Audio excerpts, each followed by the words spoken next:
ಇನ್ನು ಸಣ್ಣ ತೆರಿಗೆದಾರರಿಗೆ ಒಂದು ಸ್ವಲ್ಪ ಸಿಹಿ ಸುದ್ದಿ ಸಿಕ್ಕಿದೆ ಅಂತಲೇ ಹೇಳ್ಬೋದು. ಜೊತೆಗೆ ಒಂದು ಸ್ವಲ್ಪ ಕಹಿ ಕೂಡ ಇದೆ.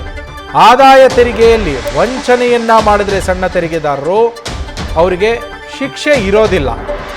ಇನ್ಮುಂದೆ ಶಿಕ್ಷೆಯನ್ನ ಕೊಡಲ್ಲ, ಆದರೆ ದಂಡವನ್ನ ವಿಧಿಸೋದಕ್ಕೆ ತೀರ್ಮಾನ ಮಾಡಲಾಗಿದೆ.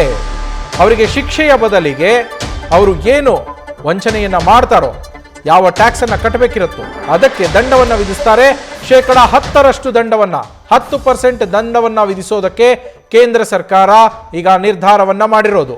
ಸಣ್ಣ ಆದಾಯ ತೆರಿಗೆದಾರರು ಕೆಲವೊಮ್ಮೆ ಟ್ಯಾಕ್ಸ್ಗಳನ್ನು ಕಟ್ಟದೆ ಸರ್ಕಾರಕ್ಕೆ ವಂಚನೆಯನ್ನ ಏನು ಮಾಡ್ತಾರೆ, ಆ ವಂಚನೆಯನ್ನ ತಡೆಗಟ್ಟೋದಕ್ಕೆ ಈ ನಿರ್ಧಾರವನ್ನ ತೆಗೆದುಕೊಳ್ಳಲಾಗಿದೆ. ಈಗಾಗಲೇ ಅದಕ್ಕೆ ಕಾನೂನು ಕ್ರಮ ಇತ್ತು, ಅವರಿಗೆ ಶಿಕ್ಷೆಯನ್ನ ನೀಡಲಾಗ್ತಾ ಇತ್ತು. ಈಗ ಆ ಶಿಕ್ಷೆಯ ಬದಲಿಗೆ ಸಿಹಿ ಸುದ್ದಿ ಏನು ಅಂದರೆ ಶಿಕ್ಷೆ ಇರೋದಿಲ್ಲ, ಕಹಿ ಸುದ್ದಿ ಏನು ಅಂದರೆ ಶಿಕ್ಷೆಯ ಬದಲಿಗೆ ದಂಡವನ್ನ ವಿಧಿಸಲಾಗತ್ತೆ.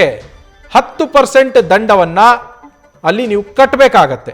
ಇನ್ ಕೇಸ್ ನೀವೇನಾದರೂ ಟ್ಯಾಕ್ಸ್ ಅನ್ನ ಭರಿಸಲಿಲ್ಲ ಅಂದರೆ, ನಿಮ್ಮ ಆದಾಯಕ್ಕೆ ಟ್ಯಾಕ್ಸ್ ಅನ್ನ ಭರಿಸದೇ ಇದ್ದಲ್ಲಿ, ಆಗ ನೀವು ಟ್ಯಾಕ್ಸ್ ಏನು ಮೋಸ ಮಾಡಿರ್ತೀರಾ ಅದಕ್ಕೆ 10% ಅನ್ನ ದಂಡದ ರೂಪದಲ್ಲಿ ವಸೂಲಿ ಮಾಡಲಾಗತ್ತೆ ಆದಾಯ ತೆರಿಗೆ ಇಲಾಖೆಯಿಂದ.